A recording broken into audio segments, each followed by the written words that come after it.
Often referred to as the first dark horse president, James K. Polk was the last of the Jacksonians to sit in the White House, and the last strong president until the Civil War.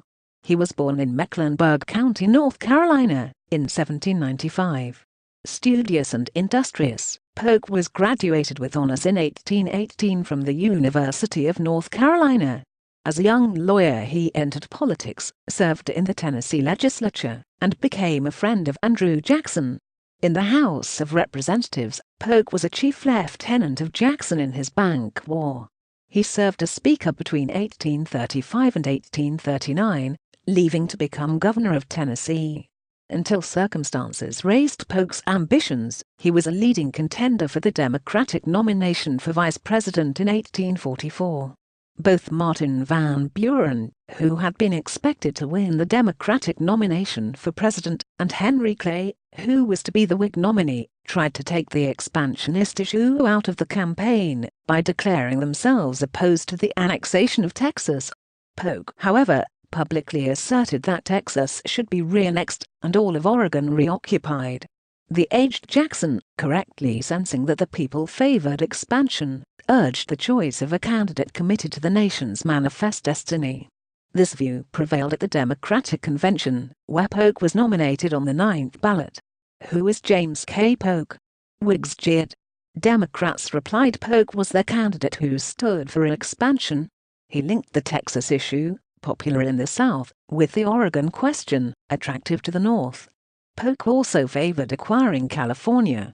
Even before he could take office, Congress passed a joint resolution offering annexation to Texas. In so doing, they bequeathed Polk the possibility of war with Mexico, which soon severed diplomatic relations. In his stand on Oregon, the president seemed to be risking war with Great Britain also. The 1844 Democratic platform claimed the entire Oregon area, from the California boundary northward to a latitude of 5440, the southern boundary of Russian Alaska. Extremists proclaimed 5440 or fight, but Polk, aware of diplomatic realities, knew that no course short of war was likely to get all of Oregon. Happily, neither he nor the British wanted a war. He offered to settle by extending the Canadian boundary along the 49th parallel from the Rockies to the Pacific. When the British minister declined, Polk reasserted the American claim to the entire area. Finally, the British settled for the 49th parallel, except for the southern tip of Vancouver Island. The treaty was signed in 1846.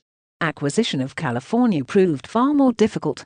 Polk sent an envoy to offer Mexico up to $20 million, plus settlement of damage claims owed to Americans, in return for California and the New Mexico country.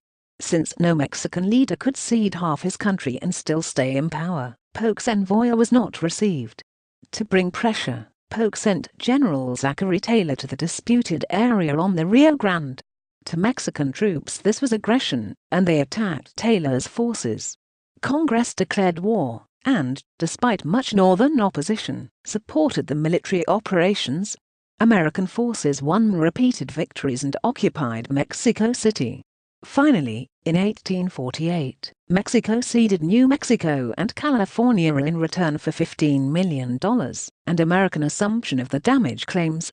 President Polk added a vast area to the United States, but its acquisition precipitated a bitter quarrel between the North and the South over expansion of slavery.